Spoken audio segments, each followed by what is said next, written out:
Is everyone familiar with the definition of a function?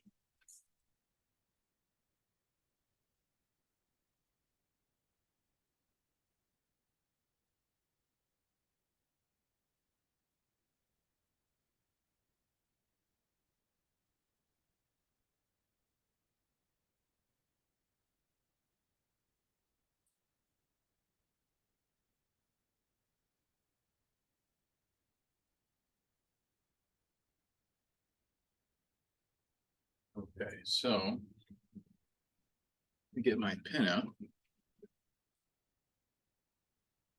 Before we do the homework, I want to make sure, I'm hoping you guys watched the videos or looked at the book or the notes, but if not, see here. How does this work?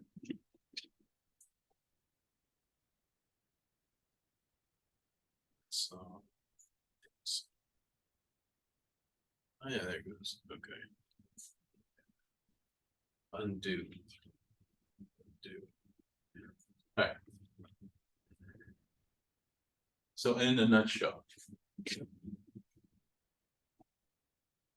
hopefully there's no one else pending in the waiting room. Let me check before we start. It looks like we're good. All right.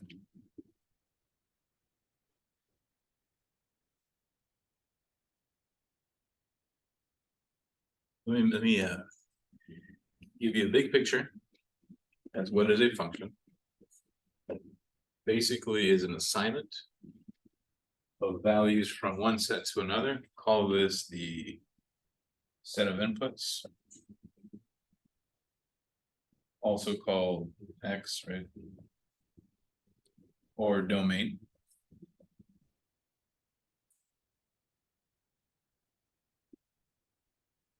This would be your Y's or outputs.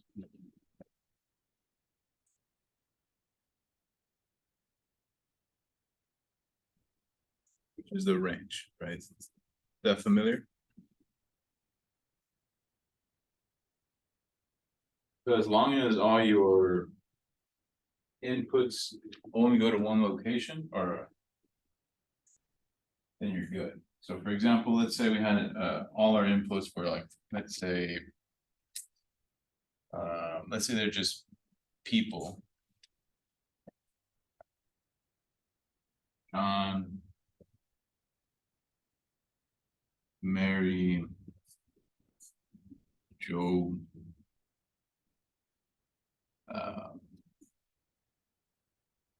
Mike. Let's say each of these had a phone number, right? So let's say they have some made up number, who cares? This doesn't matter.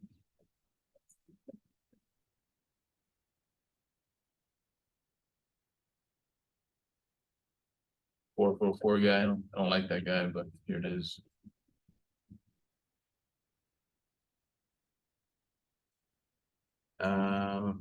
One more number.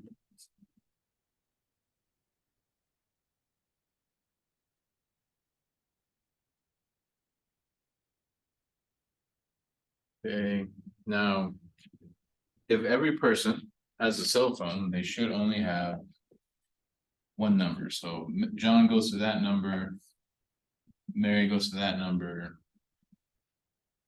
Mike goes to this number, or let's say Joe goes to this. Do you see how every input goes only to one output? So as long as that happens, then you have a function. Okay. Now, if any of these inputs goes to two places, like let's say currently it's a function. Let's say all of a sudden there's another number.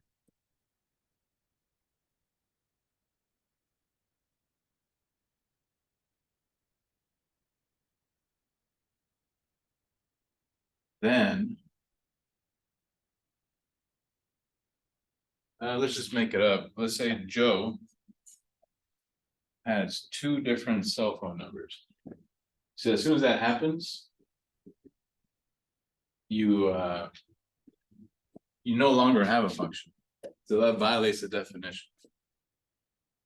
Does that make sense? What a function, what it means to be a function? Every input has at most one output. So Joe has like two phones, and maybe he has like, I don't know, two girlfriends or something. I don't know why he has two phones. Then it's a problem. But as long as we have only one number, then we're good. That makes sense. So in a nutshell, that's what it means to be a function. Every input in your set of domain values has one output in the range.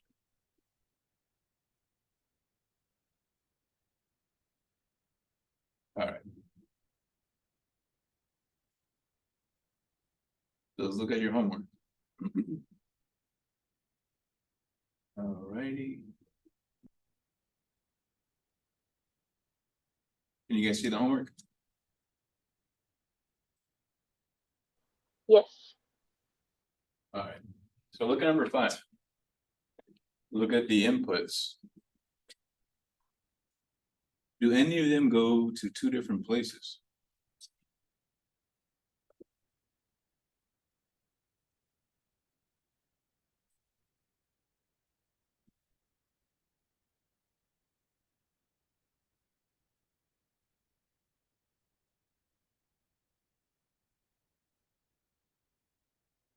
Let's see.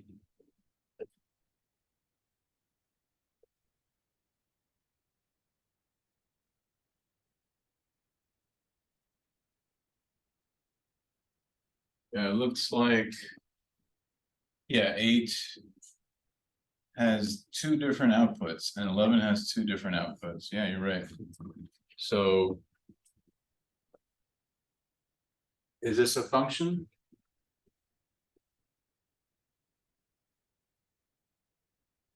No, right? It violates the definition, right? Does everyone see that?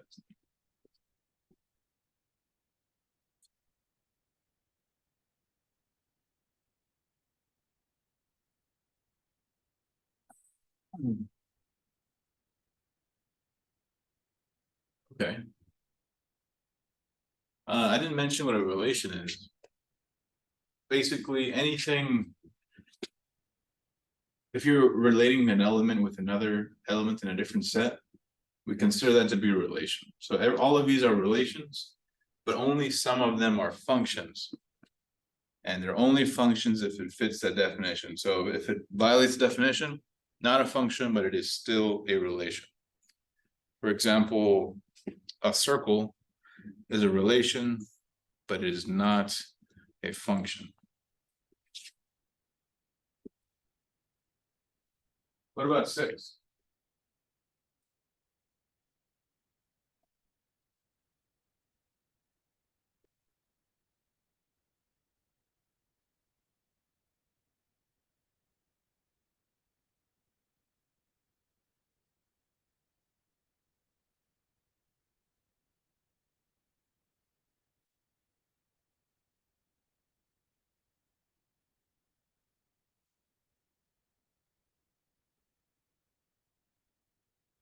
For 6.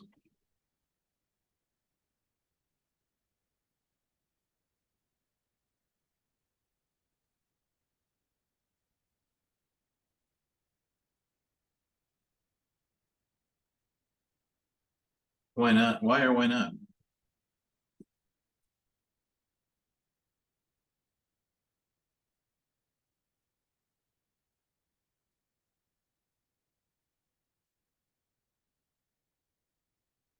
Yeah, each input only has one output, so they're all going to the same place, but none of them are going to two places. So as long as an input doesn't go to two different places, we're good. Right? So if you were to draw this set, and I'm going to draw this one up here.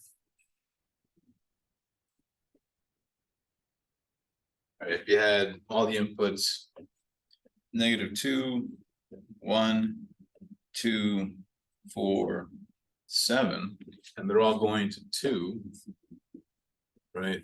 We're all going to 2. It's not an interesting function, but none of these went to 2 different places, so we are good. Does that make sense?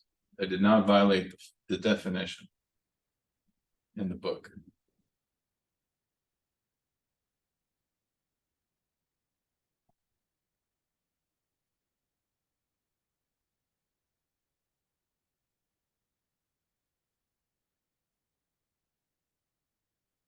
Any questions on 5 and 6 or the definition?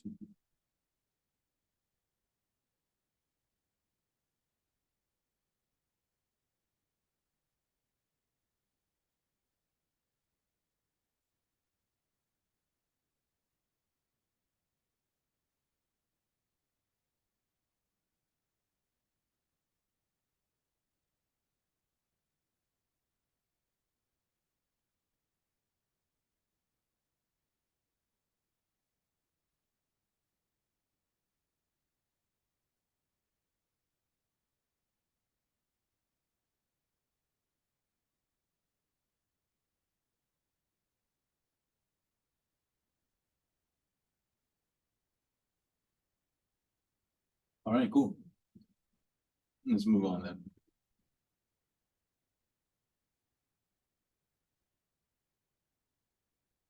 Here they're written as sets.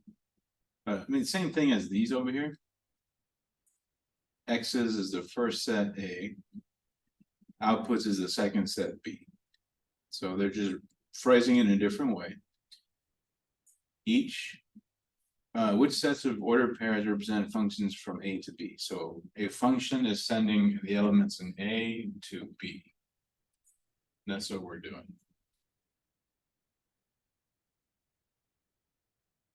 That makes sense.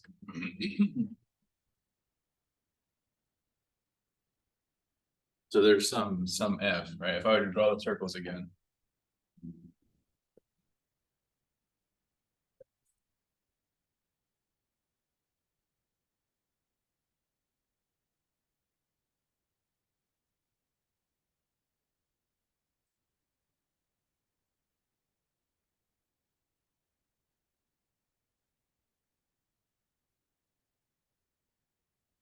Second.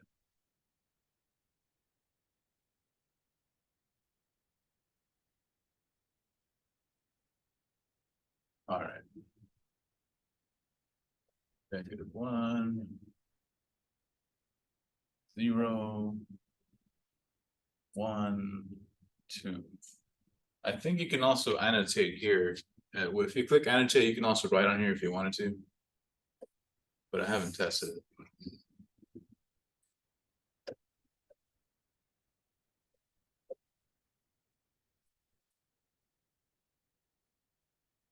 But basically picture some function, we'll call it F, sending this value to that value, this value to this value. Yeah, I guess it does work. Thanks, Victoria. This to this. Okay, 2 to 2. And then 1 goes to, I think I messed up here. 1, 0, 1, 2.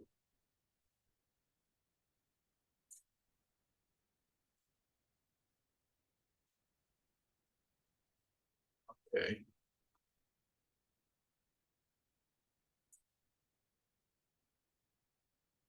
Two to 2, 1, 2, 1.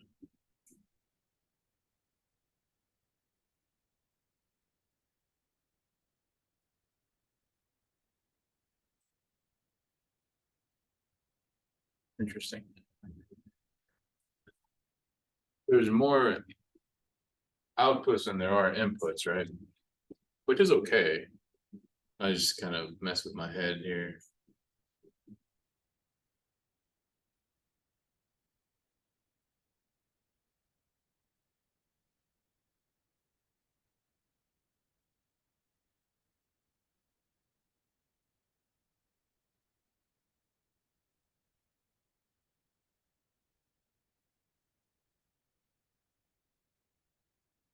Okay.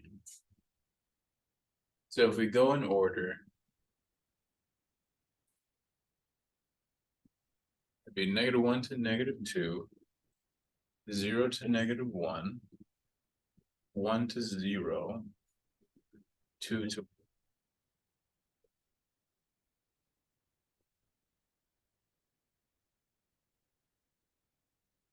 So that represents a function. What are the order pairs, right? This is your x and y.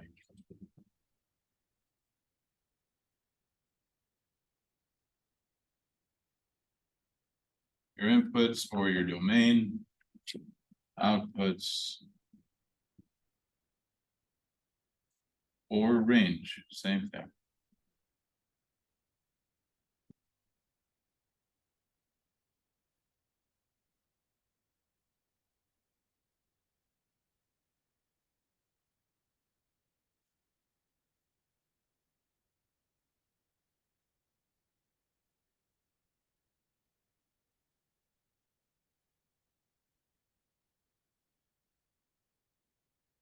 A to B.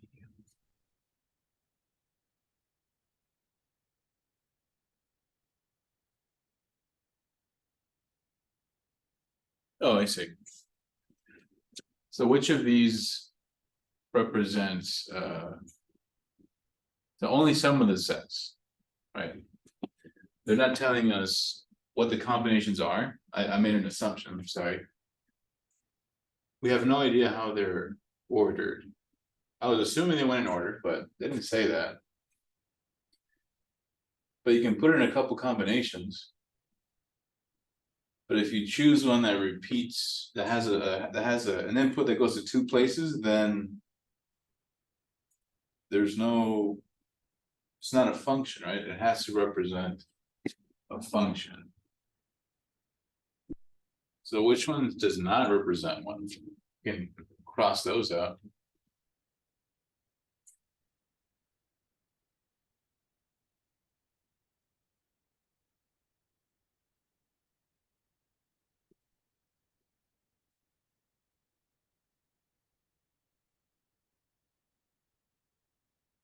Right, it doesn't have I to be think like, I'm sorry, go ahead.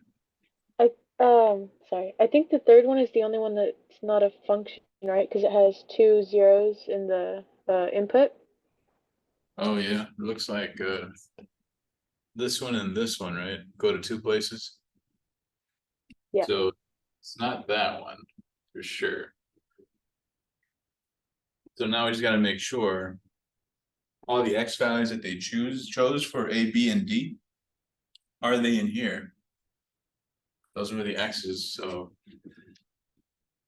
A has -1, 0, 1, and 2, so that one's good. The other one has -1, 0, 1, and 2 as well. That's great. -1, 2, 0, yeah.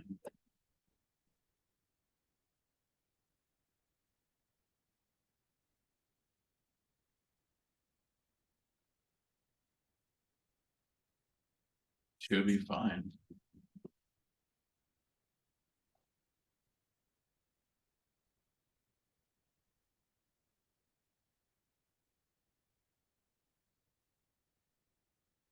Think there's any other restrictions. Let me clear this. I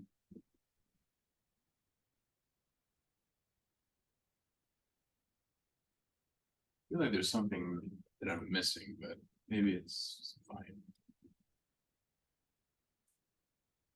Okay, give me the right answer here.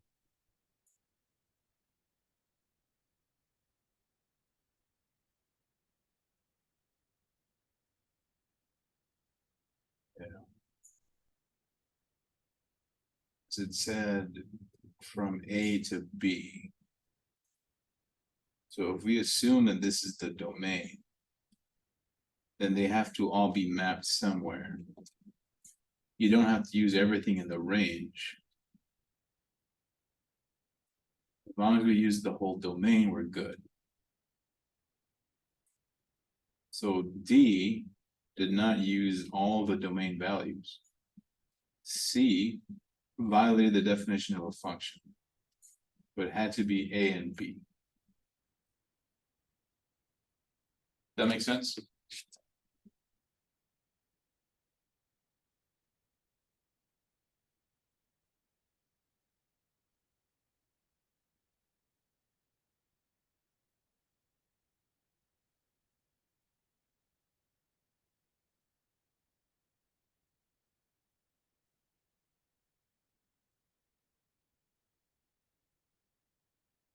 All right. What type of, you should know this at this point. What type of equation is this? What type of graph is that equation?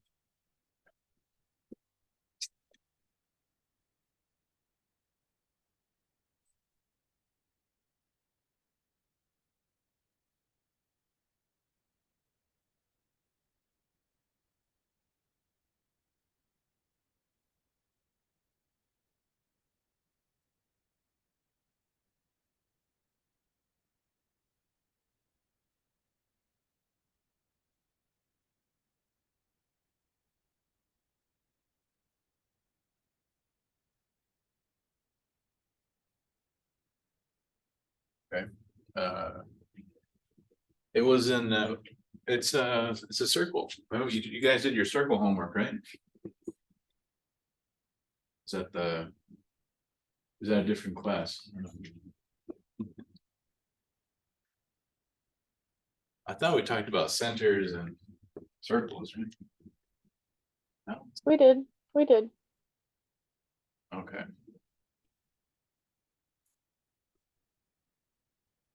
Or we said, x minus h squared plus y minus k is equal to r squared, which is the general form or standard form for circles. Here h and k are 0, so we just get this. Right, if we rewrite the 9 as a 3 squared, then the radius is 3. Center right in the middle. Can't really draw very well. But just picture yourself going out 3 in every direction. That's your circle equation. Visually, do you see why it is not a function?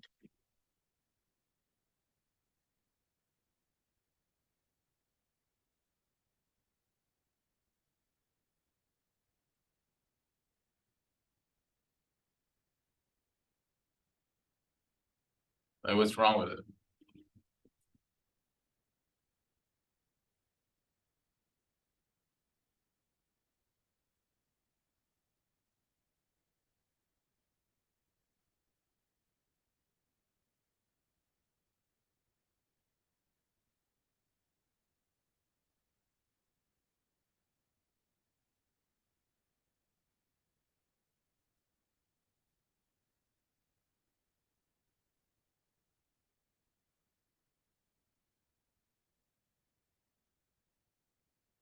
Yeah, you see those x values, right? You see that this x value is mapped up here and down here. The same x goes to here and to there.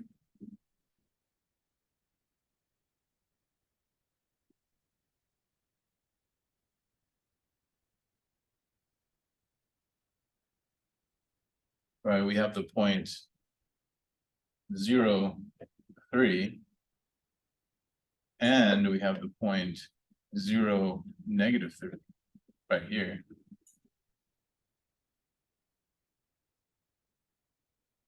Right? Those 2 points on the edge, 0, 3, 0, -3. The fact that those 2 points exist violates the definition.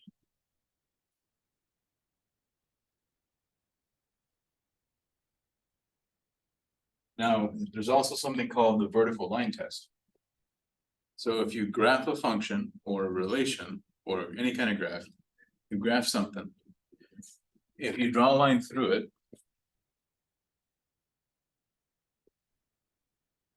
draw a line through, and it hits any location twice, then it's not a function. And you can see that if I draw a vertical line anywhere, it's gonna hit twice. You see, does that make sense?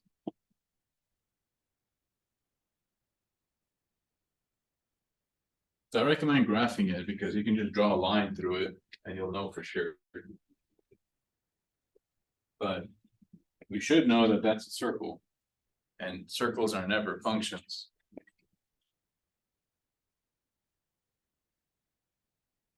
If I solve for y here, well, before I move on, is that you guys cool number 8?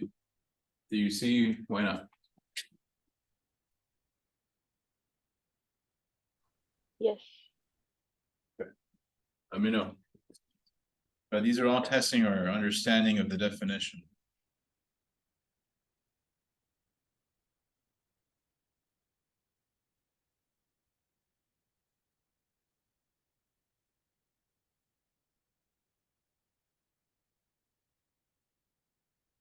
Solve for y. Looks good, right? What type of graph is that? What type of equation is this?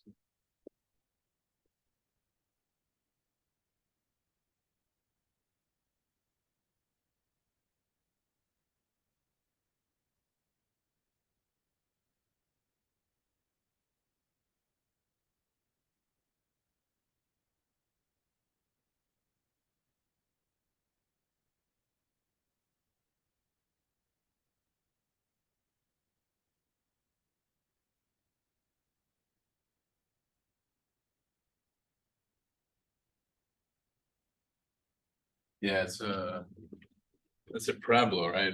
Has a U shape. The -9 means it shifted down. If we think back to transformations, it's way down here somewhere. 1, 2, 3, 4, 5, 6, 7, 8, 9. So it's something like this.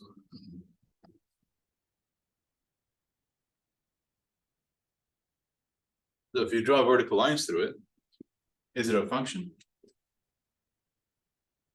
Yes. Yeah.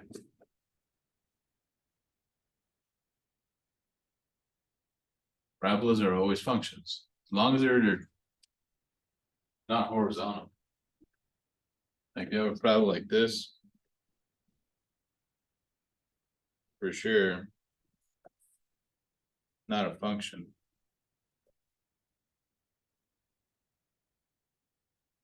Right?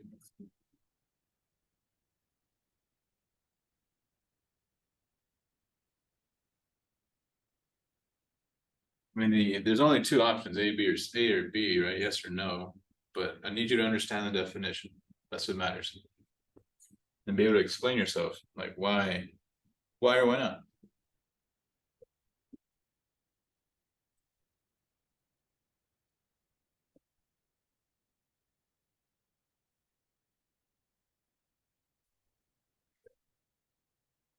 The rest is pretty similar stuff, just different kinds of functions. Now let's move on to the notation. So notation of functions, you see how it has an f of 1 or whatever? So f is the name of the function. This is the function in question. F of x means you're inputting a value. So when you see f of 1, that means input 1 wherever you have an x. And then simplify. So f of 1 would be the y value.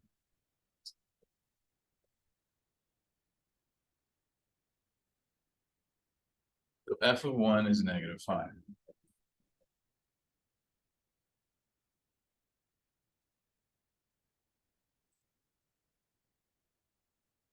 Another way to think about it, because you've done this before, is the input is 1, the output is -5.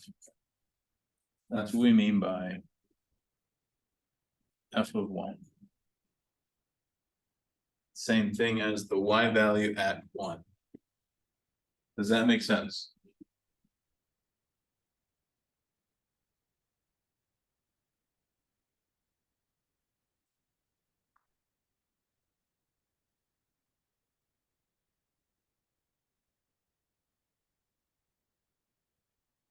F of -2. Whatever's in here, plug it into your function. We only have a single x, so it goes there. If we had multiple x's, it would replace every single x.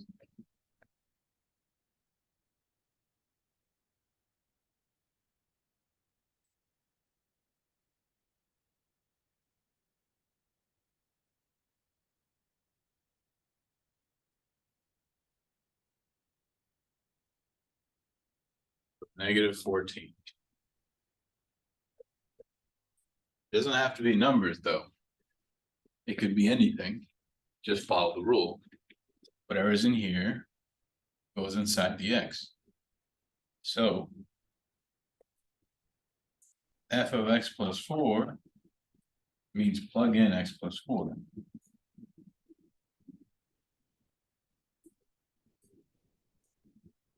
Oops, I forgot the 8.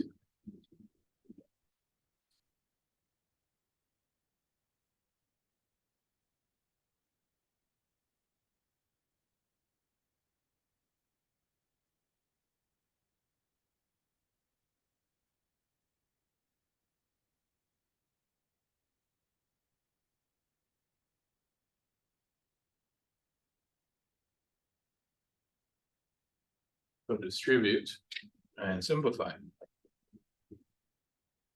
So we're going to get 3x plus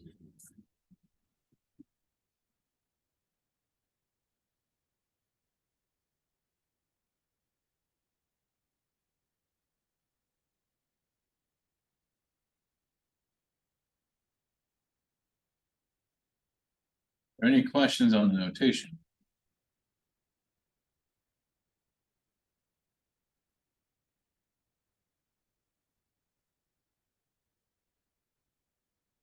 Oops.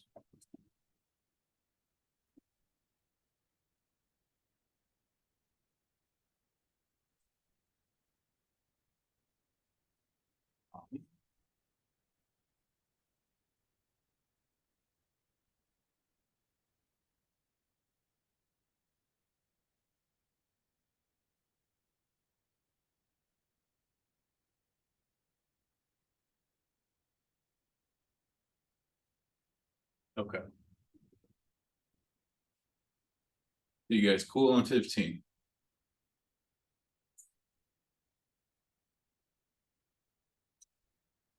Also note that I don't have space, but maybe I can jam it in here.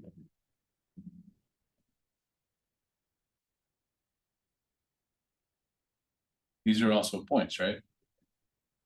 1, -5,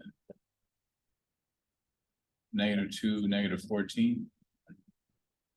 Then the weird one.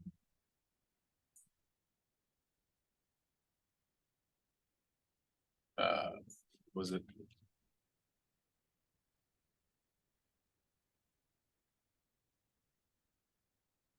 That would be the x and y here.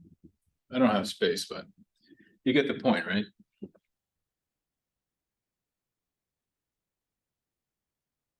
Just don't forget, whatever's in here, just plug it in. If it's a triangle or a square or a number or a bunch of variables, just plug it in. Don't worry about it. See what happens.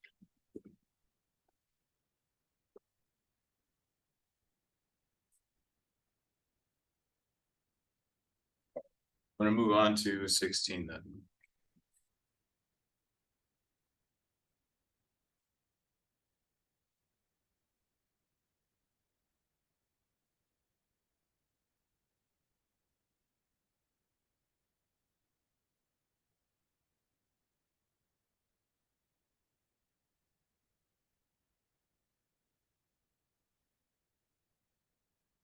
Do 16 looks harder.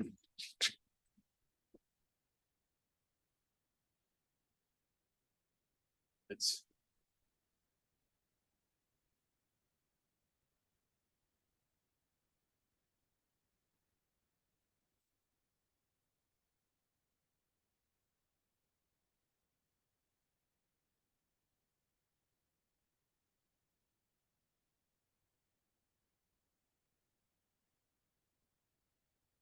I can't write T's very well.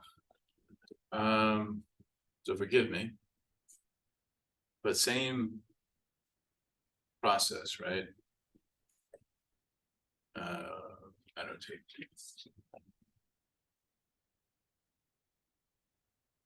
G of 2 means plug into wherever you have a variable.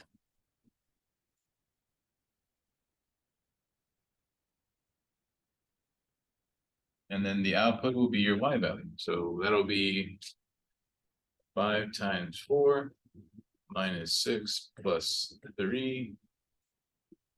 What is that? That's right too big.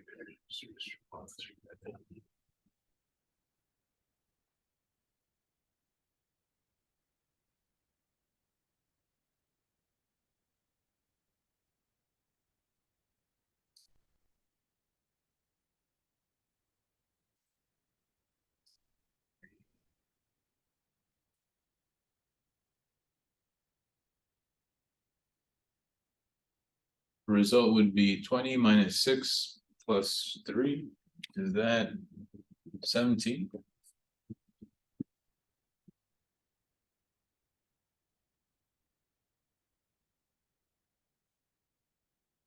It is. Okay, now plug in this weirdness.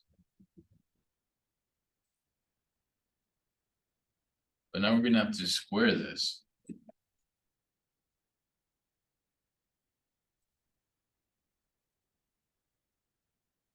And then distribute it here. Add 3. So follow this out, multiply it however you want to think about it. We use a formula. This will become t squared minus 4t plus 4 minus 3t plus 6. So plus, you fix that.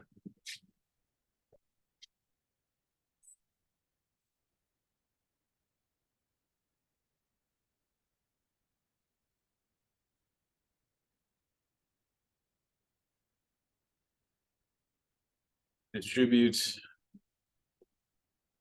the -3 to give us -3t plus 6, right? And then you get the plus 3 at the end.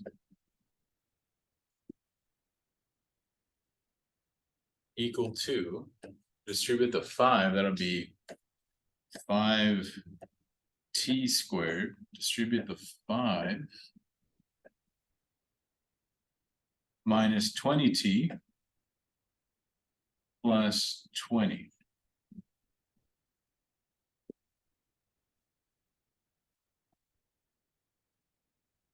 Yeah, okay. Yeah, 1 second.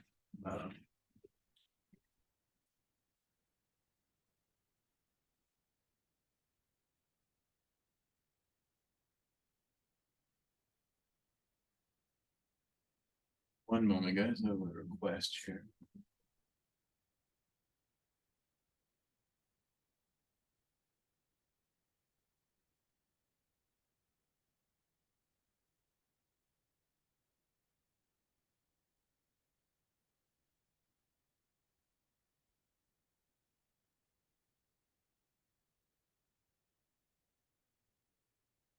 Caption, recognize, save.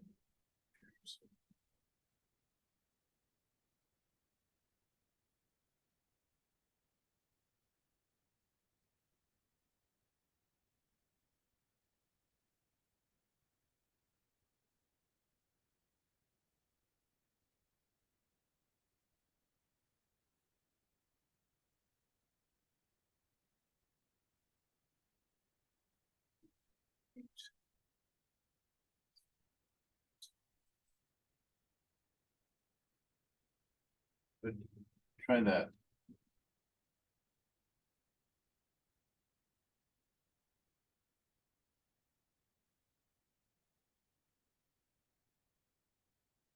All right, let me finish this problem. Okay. 5 times a 24 is 20, 5 times a negative 4 is negative 20, minus 3t plus, that'll be 9, right? It's all good.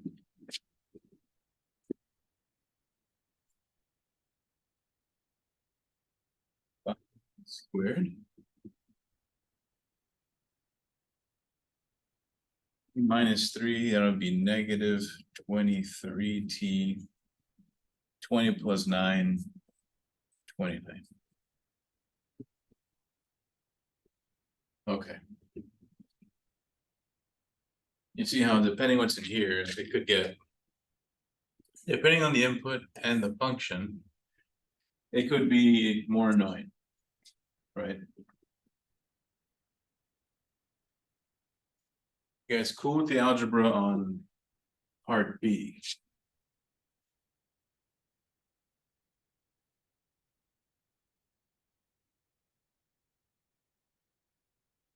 And any questions on part B?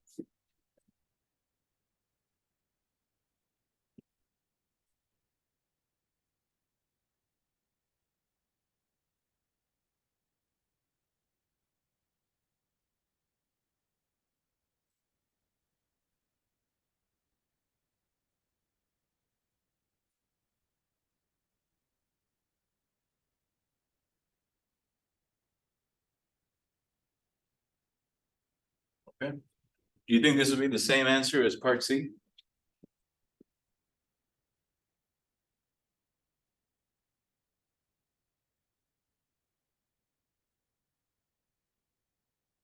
Yeah, I used the formula for t minus 2 squared. So I didn't actually do the multiplication. But if you multiply it twice, you should get those 3 terms. Or if you use the formula instead, it'll be easier. That's what I prefer, just because I'm lazy. We should know that a minus b squared will always be a squared minus 2ab plus b squared. And if you use the other one, it's the same thing, it's just all plus.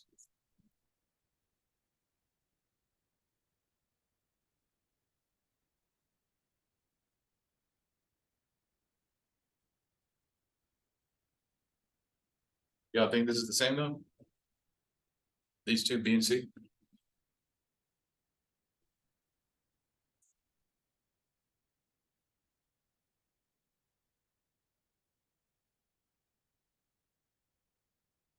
Yeah, I doubt it.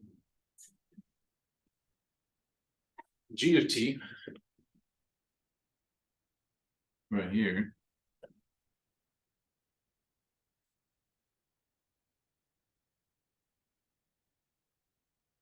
isn't that just this?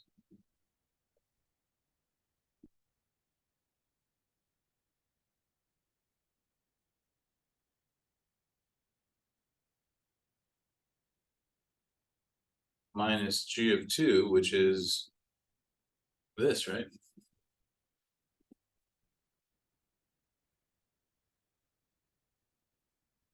So G of t minus G of 2 is equal to the original function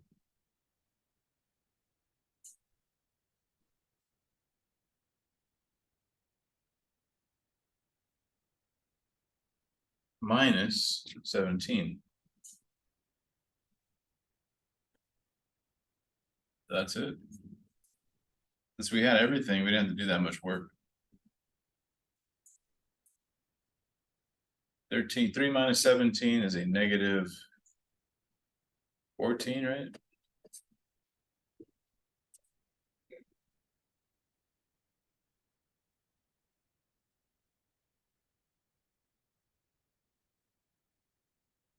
Does that make sense?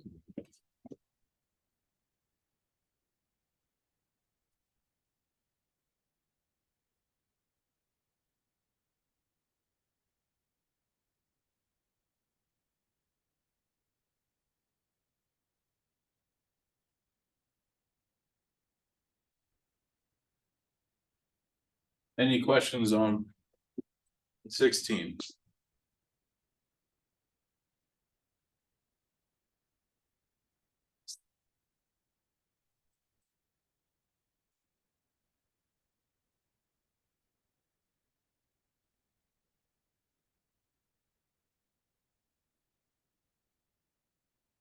Sorry, a little messy. Hey, this is why I don't like to use T's because it looks like garbage.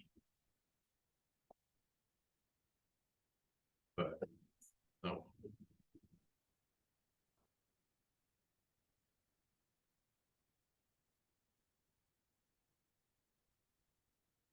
Seventeen.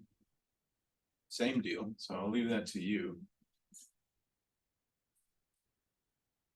19 seems a little interesting. Let's do 20. 20 looks like a harder version of 19.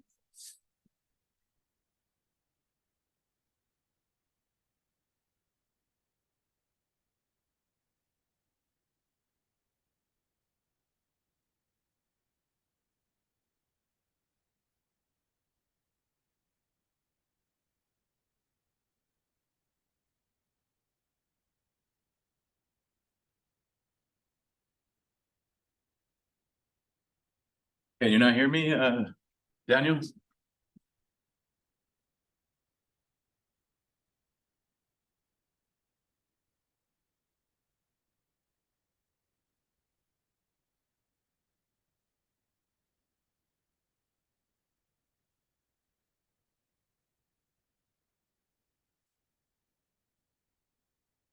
All right.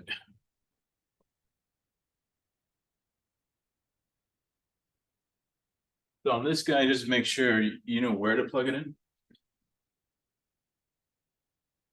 F of -3. Is that below -1 or above -1?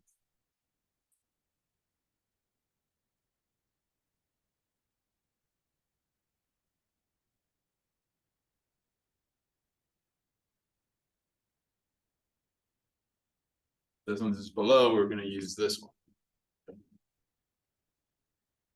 See what I mean? We use that function. So f of -3 means it goes into the top one because it's below -1.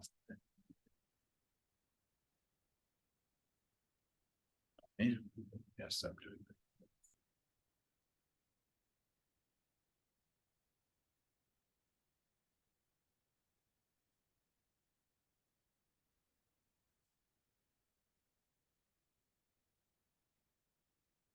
So that'll be -5 times -3 -5.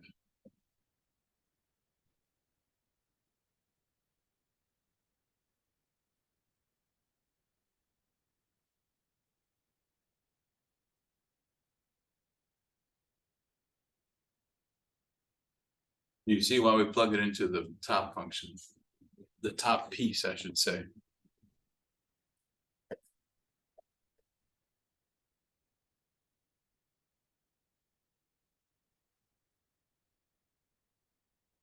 Okay. Where do I put the -1?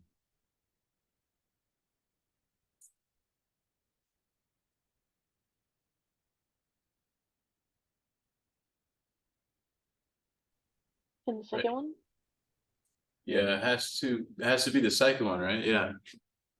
Because it's equal to. So plug it in there into this one. So basically this tells you where those values go. So it's going to be equal to the parabola as long as I am equal to -1 or above. I'll be equal to this line if I'm below -1. That's how the graph would look like. But yeah, the bottom function, right?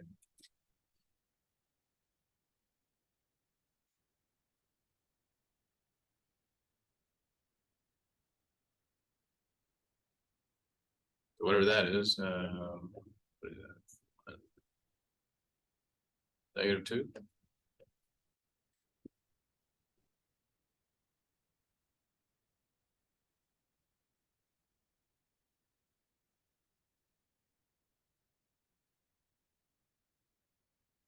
pretty much it. So very similar stuff, but just make sure you understand or remember how to use piecewise functions. F of 1 is above -1, so I would use the bottom one again.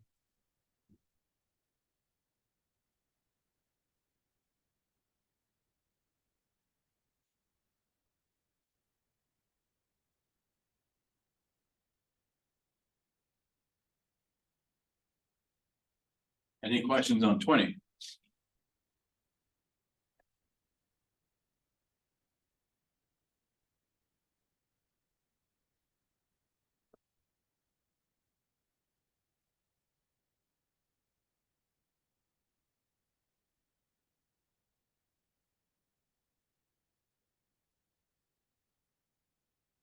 All right, cool. Let me know. No big deal.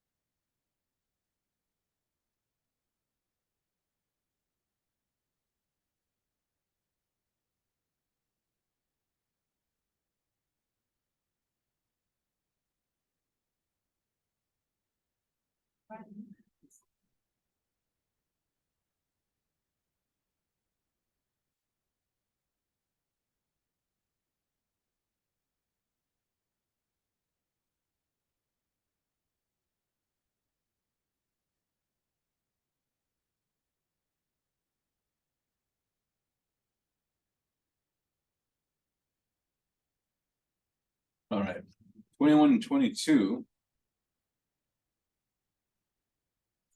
I mean, it's stuff you've done before, but let's go ahead and remind you.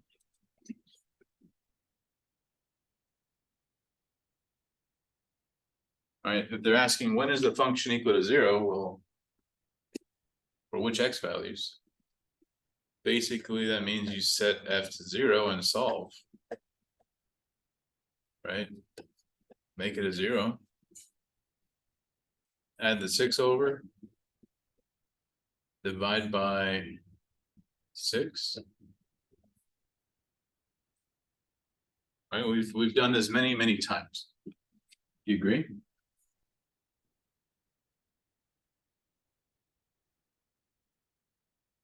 there any issues solving for x? Do you see what they're asking? So the only new thing is they want you to think of it in terms of functions. They're saying, well, when is a function outputting 0 values? Well, solve for it, right? Find out when. In other words, when is y equal to 0? For which x is y equal to 0? For this x. That's it.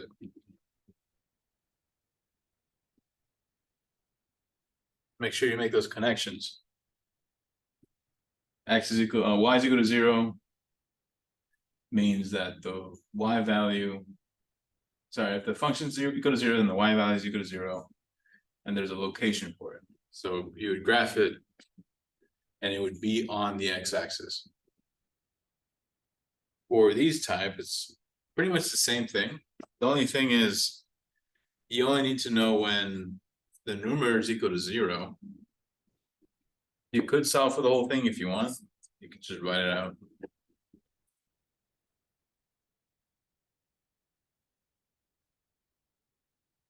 If I multiply both sides by 4,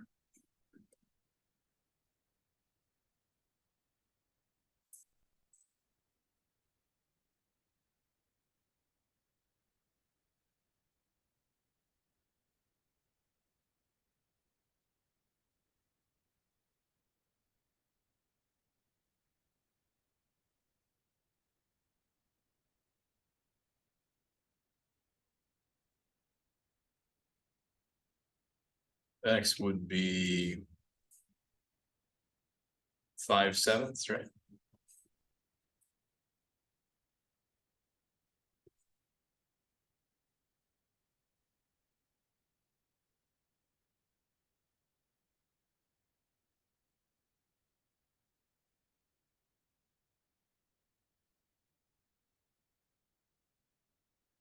All right, there's not much to say there. Just make sure you understand what the function being zero means. That's all.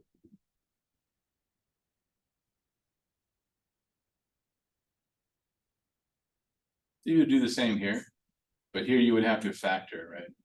Or quadratic formula. Oh, the 4. If you multiply both sides by 4, it will zero out.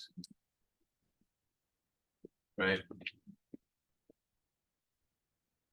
Basically,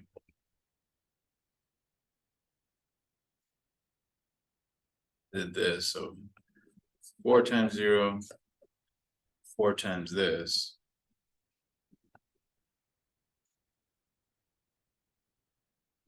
Cancels.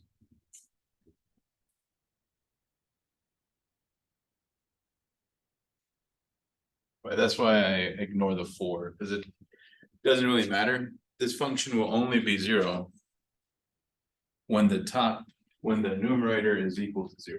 So you could just set the top equal to 0 and solve that instead, but it doesn't matter.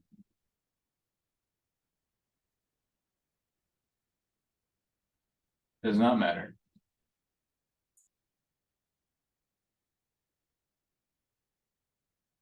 Okay, so 25, 26 are talking about domain.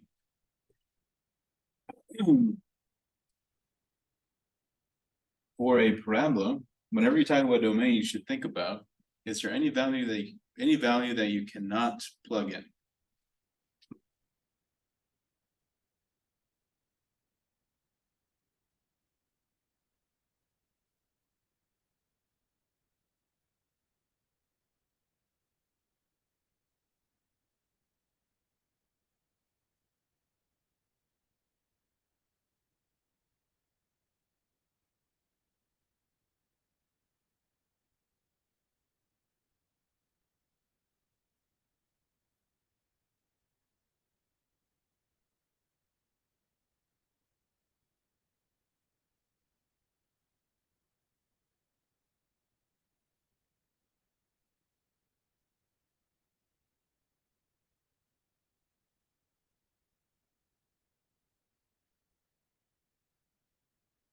And you can see right here that eventually it'll hit all x values, right? It just keeps going forever.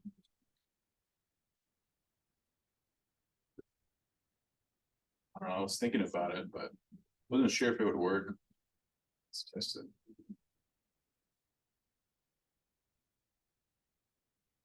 Kinda does.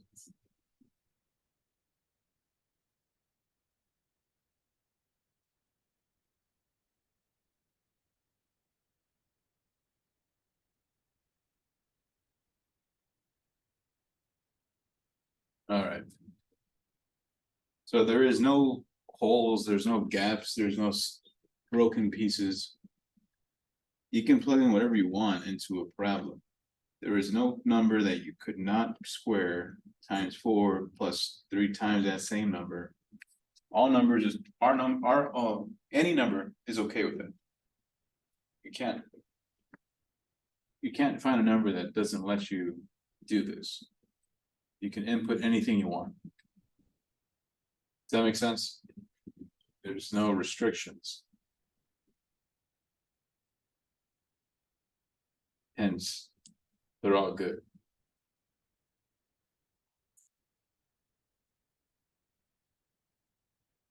'26 has restrictions, right? What's the issue with square roots?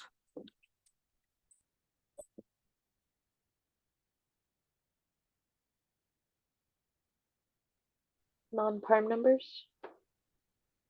Yeah, you could have negatives, right? Side. So you can plug in anything you want as long as the result does not become negative.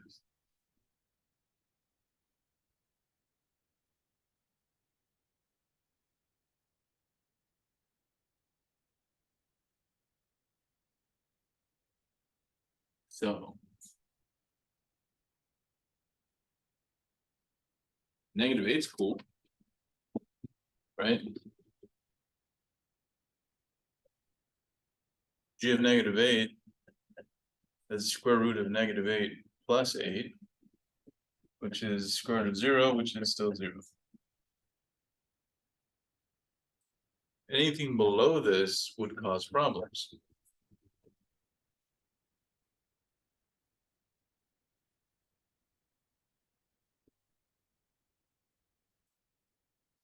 Right?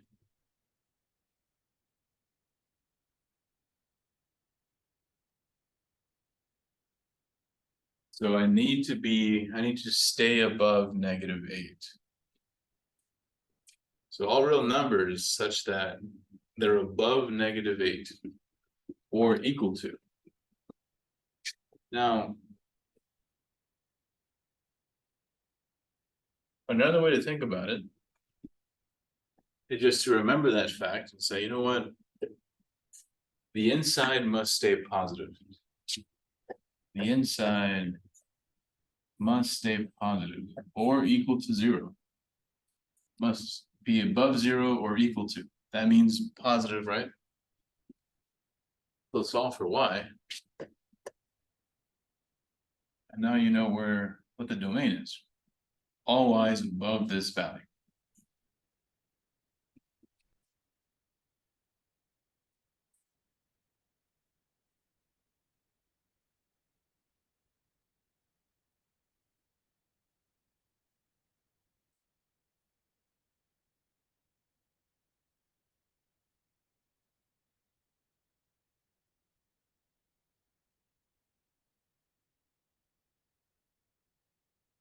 Visually looks like this. On a number line, interval notation would be a bracket, -8 to infinity. In English, or set builder, something like this. Any questions on 26?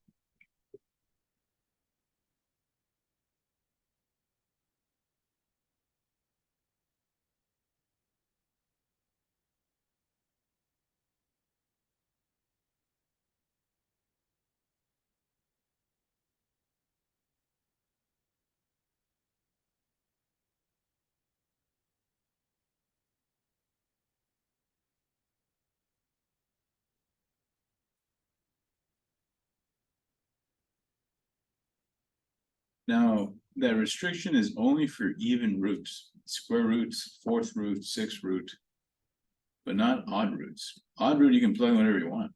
It's all good. There is no restrictions for odd roots. So it helps to have like a page of the parent function so you know what they look like and have an idea, okay?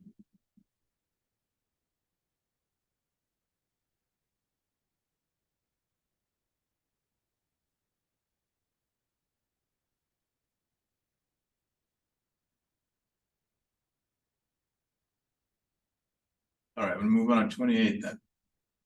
These are called rational functions. Do you see the issues with these types of examples?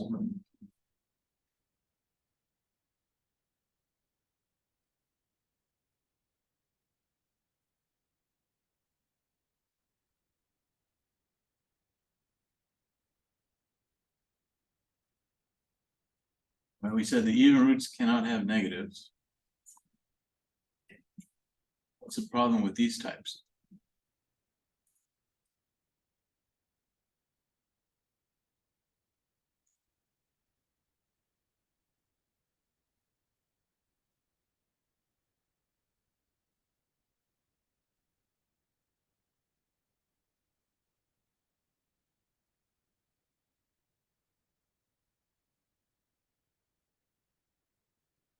You agree that if I choose 0,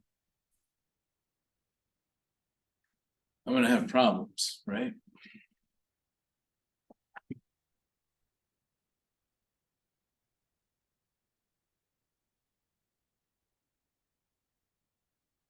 Yeah, they can't have zeros in the denominators. So you just take the numerator and say, well, the bottom cannot be 0 for this one.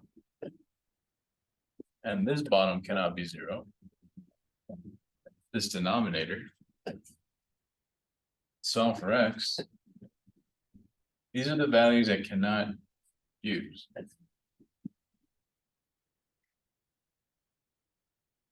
Everything else is cool. So all numbers except the ones that create division by 0. Does that make sense?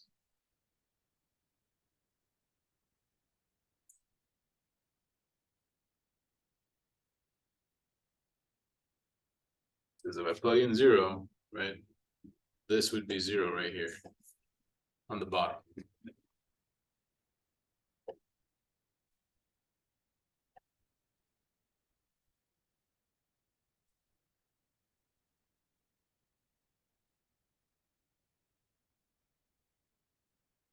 Any questions on rational types? Any type of rational expression, just set the bottom to 0 and find out when does it happen. And then exclude them, right?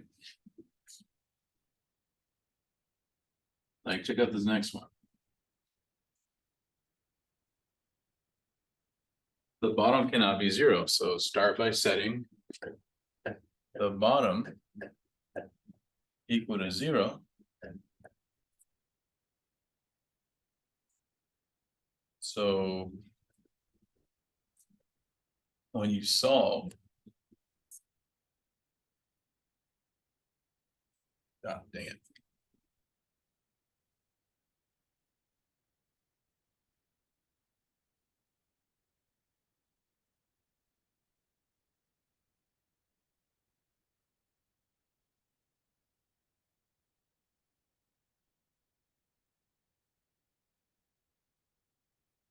All real numbers except x equals 0 and x equals 6. No. Yeah, except. Just. So this would be your answer. So basically what we're saying is that 0 has a hole in it. The number 6 has a hole in it. But all the numbers below is cool. Everything in between is cool. Everything after 6 is fine. So this would be written as an integral notation, negative infinity to 0, but don't include it, so put parentheses. In between would be 0 to 6. After would be 6 to infinity. So if they ask for the domain in integral notation, you would say each of these pieces union together.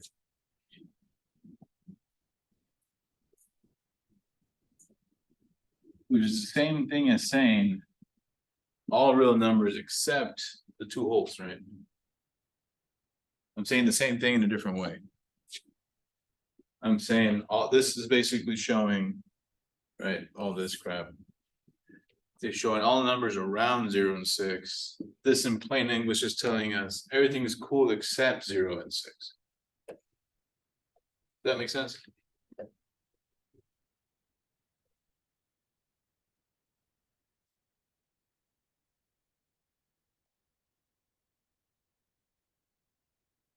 So if they ask for domain and if they ask for interval notation, that's what they mean. This is the answer.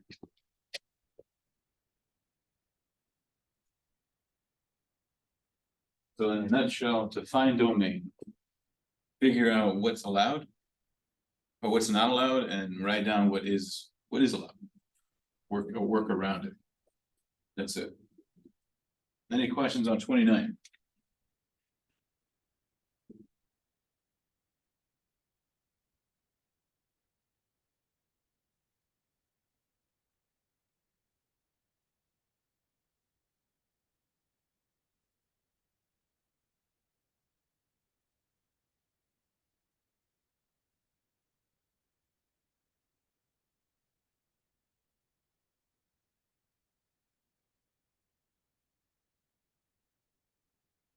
All right.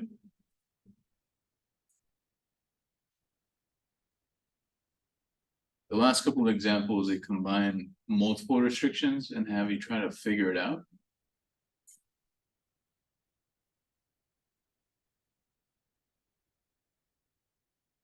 So,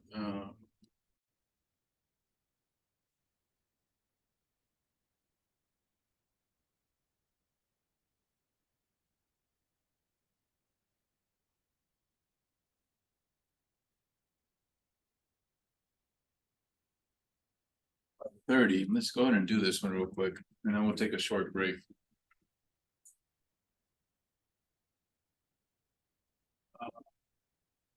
You can see that the square root part. Oops, sorry, I screwed up at the beginning. S minus 6 must be greater than or equal to 0. And S minus 7 must be not equal to 0.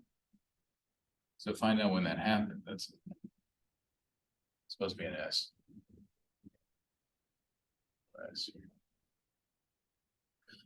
So solve for S.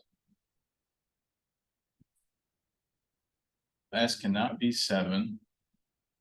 And S must be greater than or equal to 6.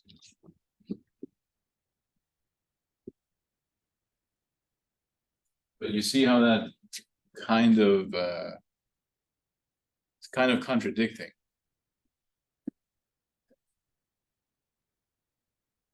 But we're saying everything above 6 is cool. But that includes 7.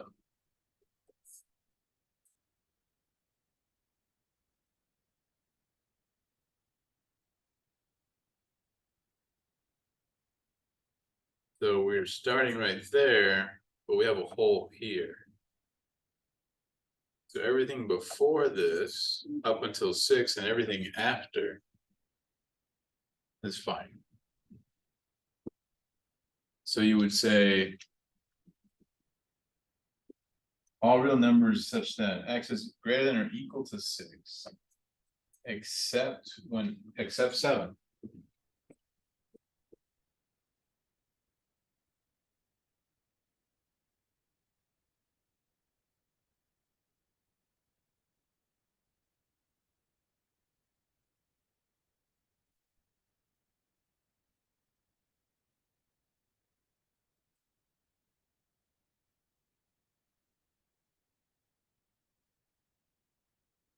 Does that make sense? How you kind of put the two restrictions together?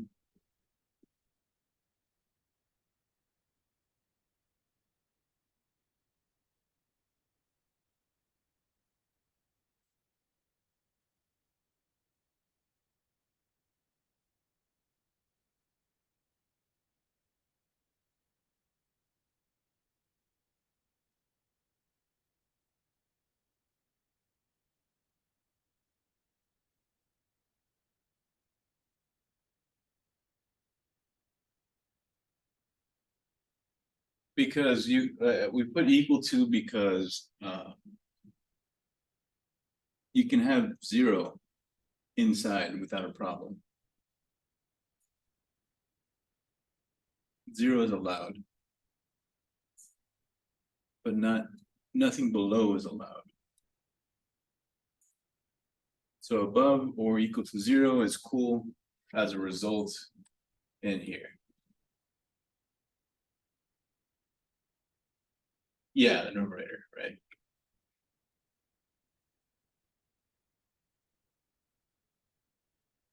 So so the only reason I set it this way is because I knew the square root had a restriction and the division by 0 was another restriction. So I try to find out how to work around those two problems. All right, let's take a 10-minute break. 7:30, let's come back at about 7:40-ish. Give me a bit.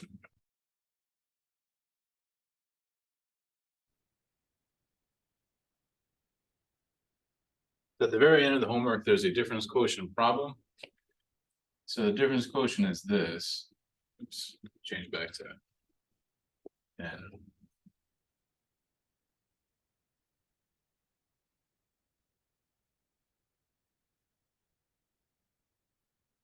f of x plus h minus f of x divided by h. This is the difference quotient formula. So I recommend starting with that first piece. Step one, do this part.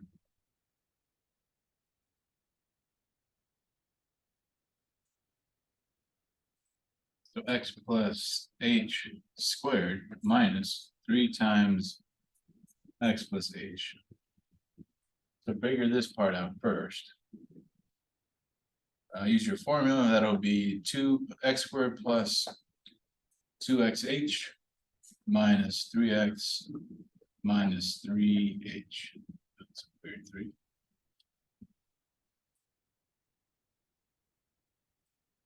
Combine like terms if you can.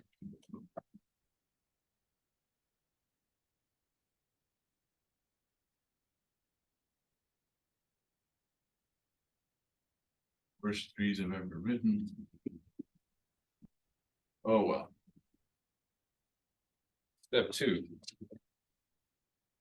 Do the numerator next. So find f of x plus h minus f of x. So that will become what we just found minus the original.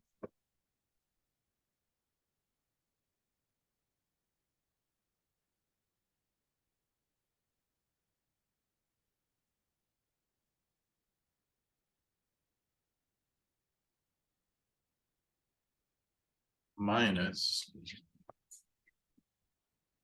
f.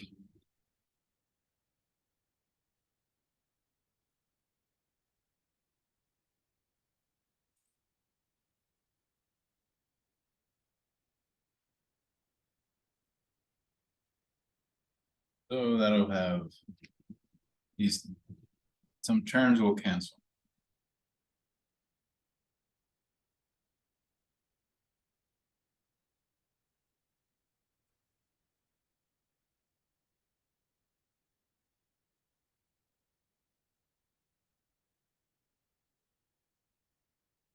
These are gone. These are gone. Leaving you with this.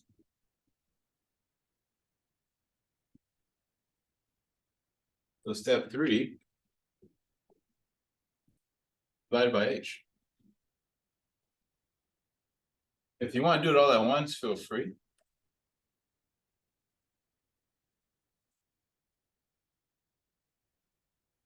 But I recommend doing it piece by piece so you don't mess it up. So this top part we just finished this, so that'll be 2xh minus 3h over h. So as you can see, you factor the h and cancel.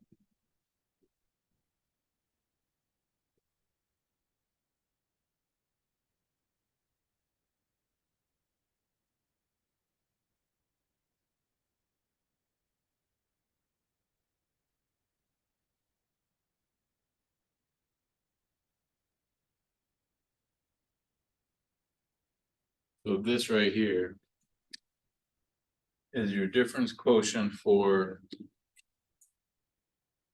this function.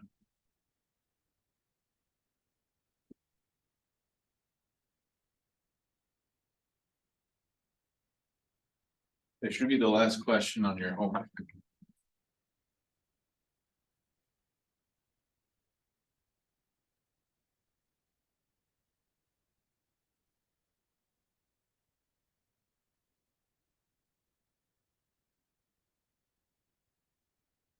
Any questions on the difference quotient?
All right, cool. So that's 2.3 or 2.2. That one was a lot longer than I thought.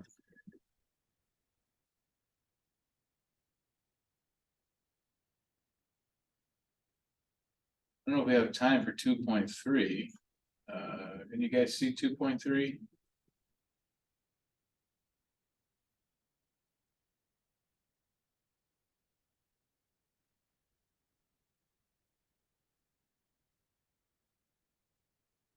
I just did that. Yeah.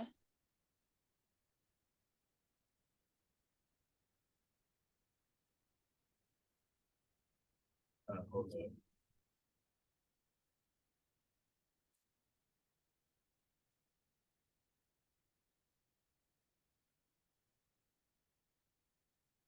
Okay. All right, so here they want you to analyze the graphs. So we're pretty much out of time, but what I want you to do, I'll try to. I've been wanting. I need to send you a few printouts, but I'll send you one of these parent functions. Just remember what they all look like. All right, so linear, obviously, lines, quadratic are all parabolic, cubic has that weird S kind of shape. Absolute values are all B's. Reciprocal functions have asymptotes, exponential, it's right here, and so forth.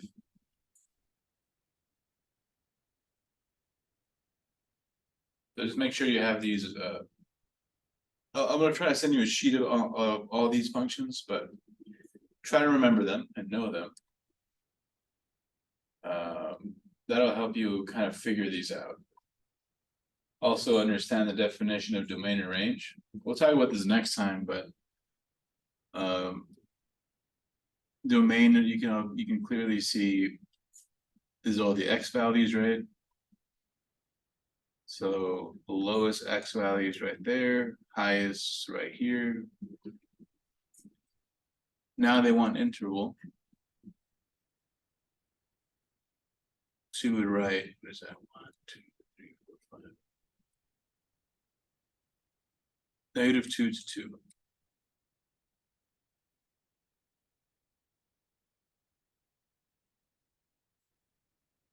Range would be 1, 2. The lowest y value is right there. Highest one is here. Actually, here.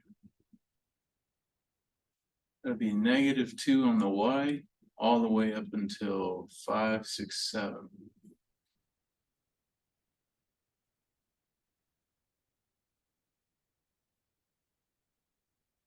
Anyway, take a look at it when you can, and we'll continue here next time. I'm hoping everyone has already finished their ISLO stuff.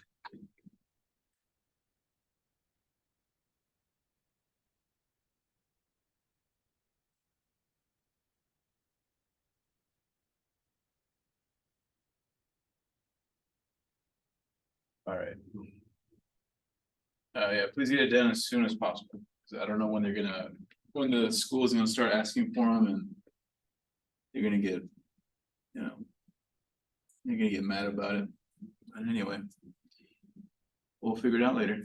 Get on as soon as you can.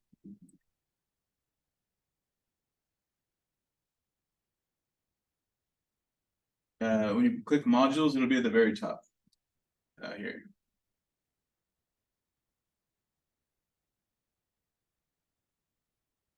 This ISLO right here. Just click it and take care of it. Follow the directions exactly and finish it.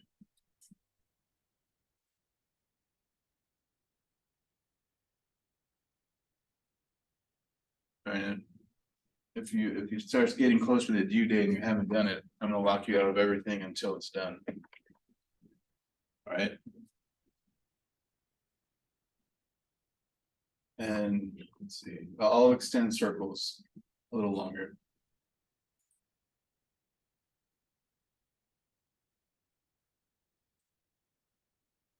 When it's closed, I'll probably start grading it. I haven't I don't even know if it's closed yet. Let me see.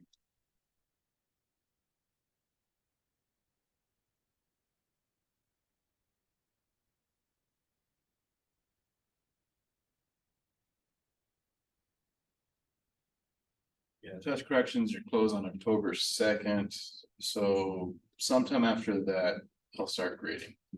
If you choose to do corrections. If you don't, then that's cool. I'll just grade the original.